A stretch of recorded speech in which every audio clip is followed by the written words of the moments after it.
of view. And now we could maybe give the word to the architect, Sarah Birch, and giving us a new model of housing. Thank you. Thank you for the invite. I think this small problem allowed me to have my presentation help and finish the earlier presentation. I will start by talking a bit about me. I am Sarah Birch. I am an architect. I am Portuguese, even though it doesn't look like it. I lived in Viana do Castelo till I was 18. And 6 years ago, I started my thesis on collaborative housing. At the time, I didn't call that because I didn't know it existed. But housing has always been something that's important to me. And I wanted to keep going and find new things on this topic and understand how new situations can mean new types of living. And I found a search group who was also interested in this situation. And until now, I have kept this interest. And this is what I came here to talk about. What is collaborative housing? What is in the European way, and more specifically in how we do it in Portugal. I think my presentation is going to be a bit shorter because I came with a very similar kind of discourse. This is a systemic problem that has been going on in Portugal and around the world. I'm not going to say that we need to find new responses because it's not that we have a lack of homes, but we need a better response to the housing crisis. Okay, so in the Portuguese context and in others, but more specifically in Portugal, we have the tendency that the problem with housing is going to be solved by the public or private sector. But what is the problem? The public sector is overwhelmed, and the private sector does usually have a kind of bullying when it comes to housing, which reduces the access of people to housing. And we shouldn't think that there's a third sector which could maybe help. I'm not going to say that it will fix the problem, but it will give us a lot more options, which is the community sector,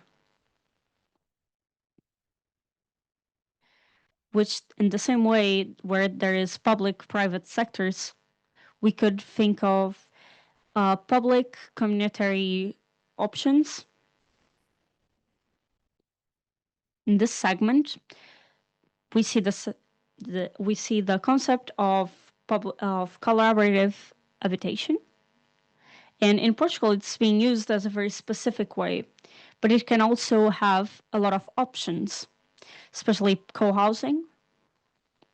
Some examples of collective housing, eco-aldeias, and other options, which are different from the usual.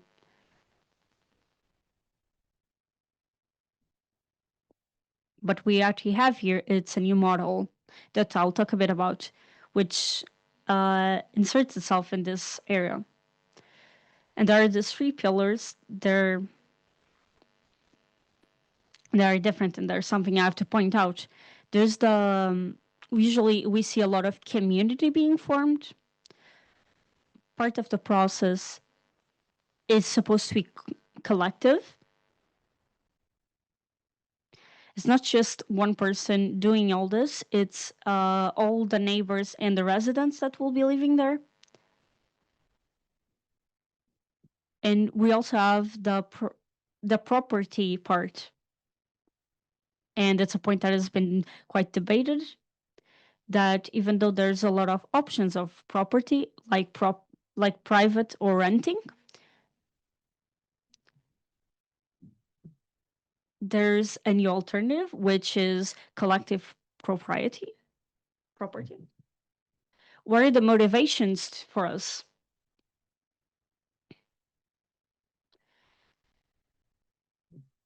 First, it's the simplest one, which is the access to housing, promoting less speculative models, which is very based on the auto organization in a collective manner and actively participating, and with all the residents coming together and working together.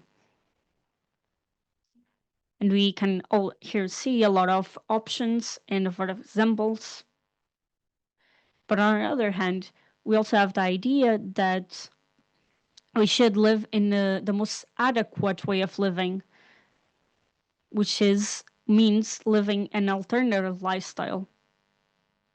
There are families that have specific things, such as elderly, and they tend to not have as many options. So they start seeing this kind of options as something that could actually work, and it could be a better way of living. Plus, it is very accessible in comparison to other options.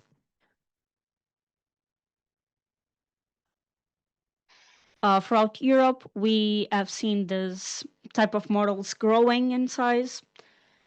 This one is in Berlin.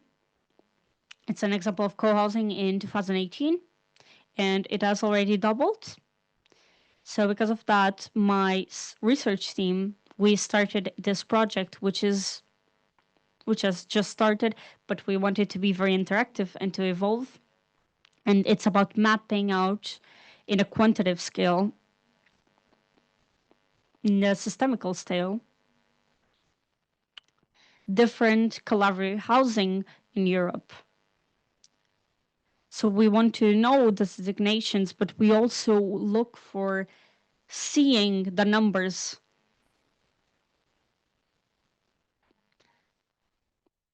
Because there's a lot of marginalizing when it comes to this kind of projects. But this is a project that will evolve with time.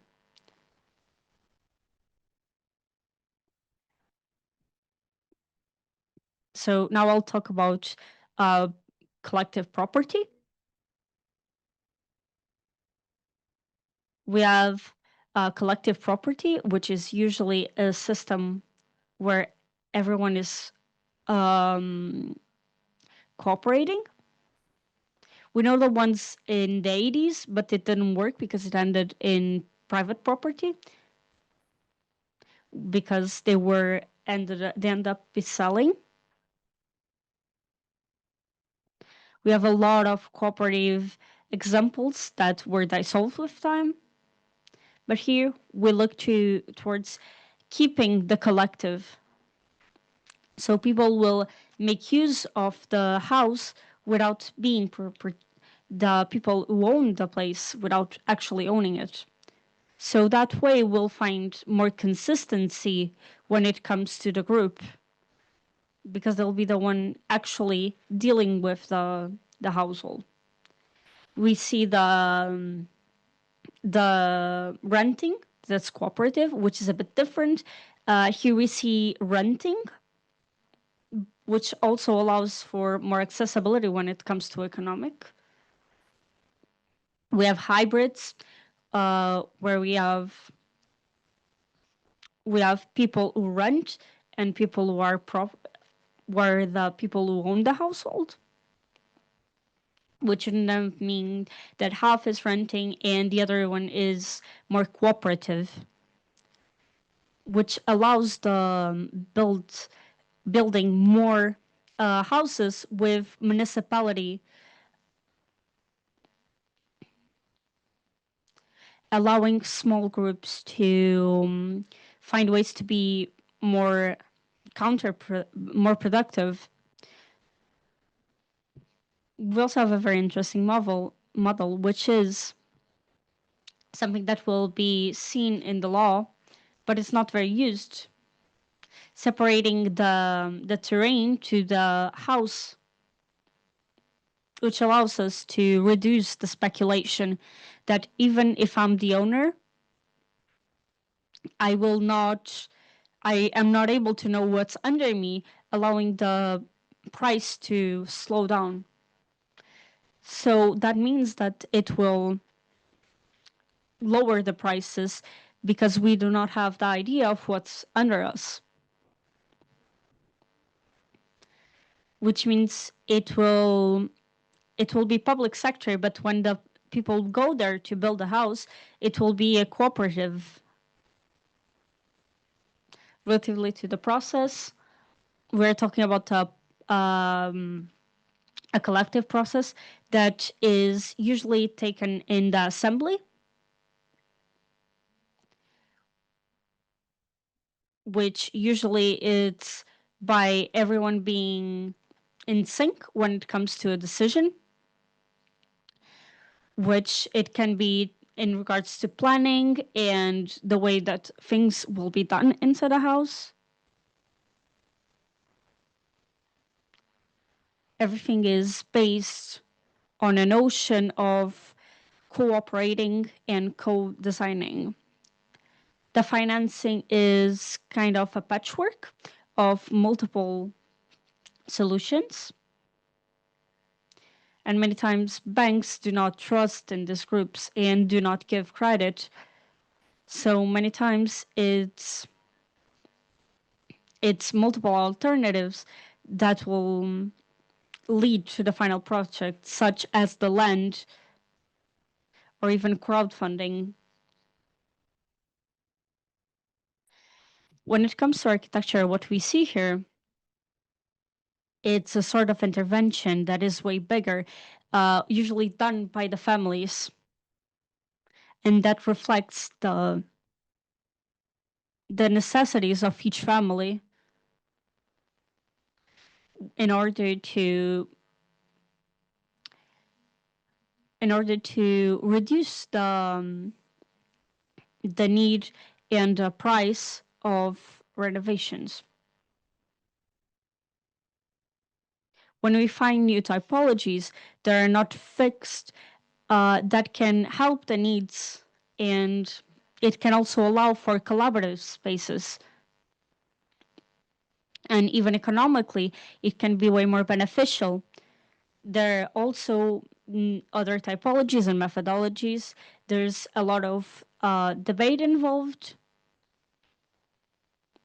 So the place where architects and the buyer does is very different because it's something very collective, because it's different from the person who's talking to the architecture. We're talking about multiple families. This process will be translated to a different way of life because you're forced to live in community. Private spaces are reduced and allow for more collective spaces in order to remove the what private spaces lack and allowing for co-kitchens and laundries or offices.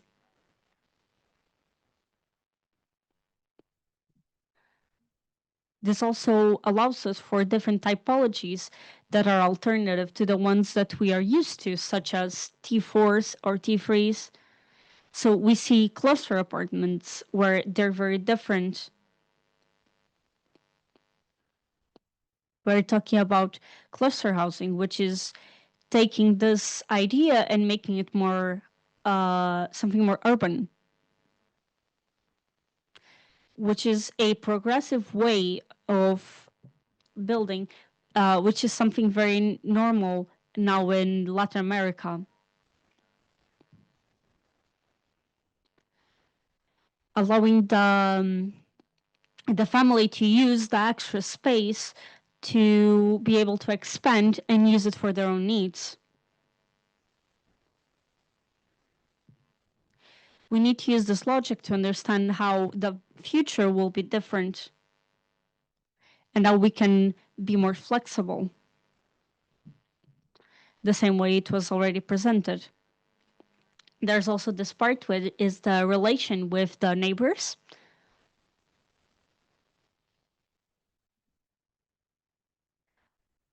It also gained a prize in Barcelona, which does use this kind of system. They made the apartments and then they use the yellow areas in order to use for the families to use it as they wish and as they need. So, for example, the top part the top part allows you to be able to remove walls, and so a small apartment can be smaller or bigger as you need. With the relation with neighbors, we wish to find ways to make people be able to be with each other and collaborate. So instead of having the apartments face the street, we'll change it to the other side so people and residents can have their time and have places to circulate in order to make community. So this kind of involvement of people in this process brings some surprises that make the project work as they wish. Then we have the regulations that make it more difficult. These groups are thinking about how they want to live and how should their future work. They look for more ecological ways to live. And for example, in the group Laborda, they decided that they didn't need a garage because they now didn't use cars, they would use bicycles. But the legislation forced them to actually make a garage with 2 floors. They fought a lot and they went to the municipality. It was a very difficult process, but they also had a lot of luck because the person dealing with this was open to changing, and they were able to change law. And now every single project that was collaborative did not have the necessity of building a garage. Many times it's not difficult, it's very difficult to change the law, but there's not a lot of time to change the law. So we have to find creative ways to go around this kind of laws. And it ends up that these spaces are used as something else. We also have to understand housing as a process, which means that allowing the housing to be changed and to be flexible. So, since many times these groups change to these spaces and collective spaces are not yet done, so they have to paint and do the rest of the things that have not been done.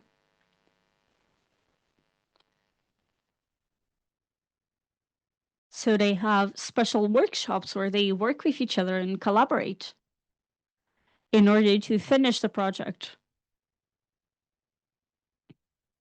and understand that this will not always be for them.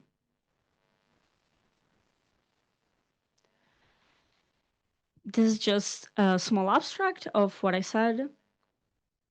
I'll give you a few examples. This is Barcelona, what I already talked about with the group Laborda. They they did what I talked about. They constructed municipal soil. They made a that the territory would maintain itself as public property, but they would use it as a collaborative space. There's also what I told you about changing legislation, and it was a very collaborative work between architects and residents by using the idea of collaborative spaces, allowing for public and private spaces. We also have Leon, um, which is half collaborative, half private. It also had help from the municipality because of this and other organizations. This was a sort of pilot that allowed us to change the law,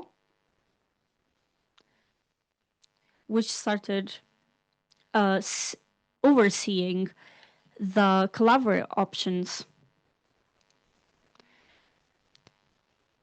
We also have a community land trust in Bruxelles, and the building is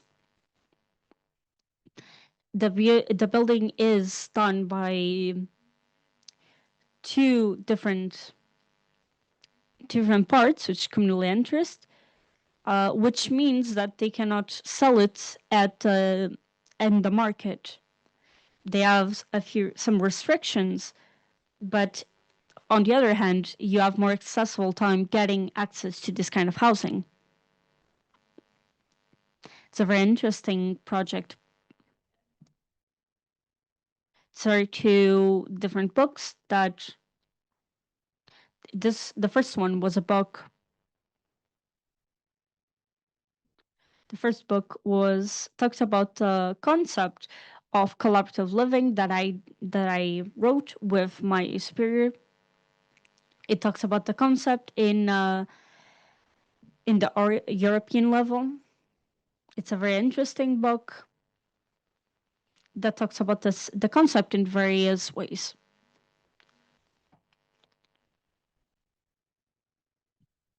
It talked about the impact and how socioeconomics can change it.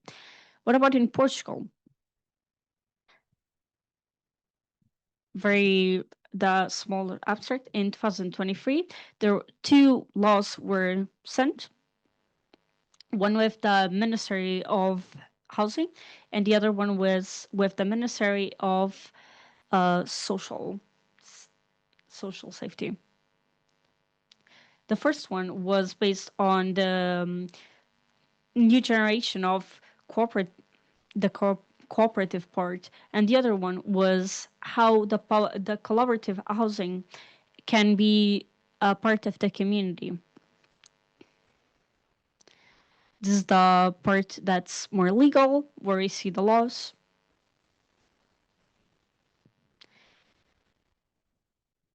We see it first in 2019, and it changed throughout the time till 2023. We also have the historic part that will not lose a lot of part. But we know that it has a lot of based on the salt market.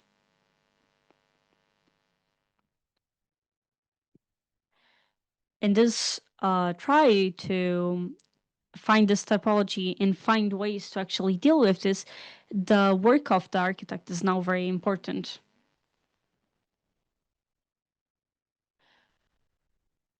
I'll talk a bit about the overall, such as changing elderly homes to collaborate housing. The first part was 22 projects. The other part, I'm not sure.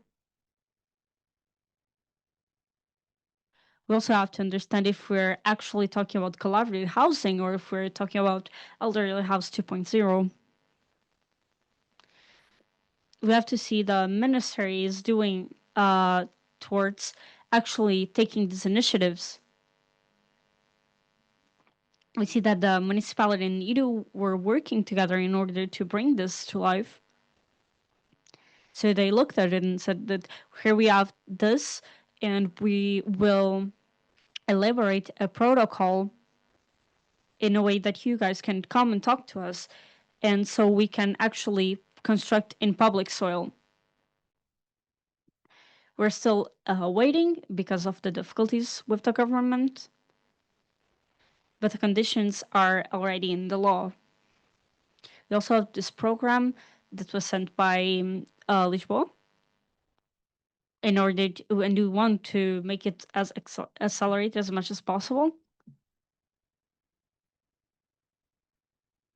There's a context for cooperators and the ones that won uh, com- compromise themselves to create this construction in public terrain.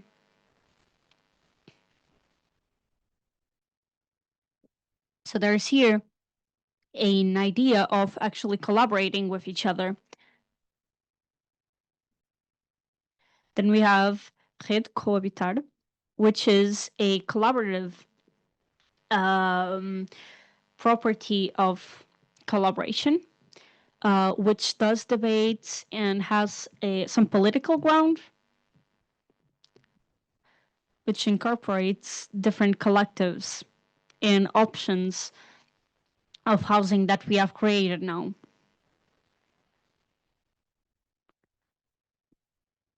From a professional level, I've been looking at two different cooperations. The residents are quite known. Everyone does the project, everyone works together. So we have to work with architecture in a very different manner than we usually would. So we see a few projects being made with this kind of initiative. On the other hand, I see a lot of interest um, with other groups who want to start this kind of examples. They don't know how to start, they don't know what to go, they don't know how to formalize themselves. So that's why I, with a colleague, made this, which is Coopera, a consultant for collaborative housing. To end, we have to actualize and reinvent how we do things. We have to talk with other cities, with other countries, to see what's we did wrong and how we can change things, and how we can take these concepts and make them ours. We have to collaborate and understand how we do things, so we can. So not everything will just be based on laws, and we also have to make things more agile and more flexible, so we don't stay only in paper instead of actually doing. So we can see what goes wrong and what does go right, so we do not make mistakes.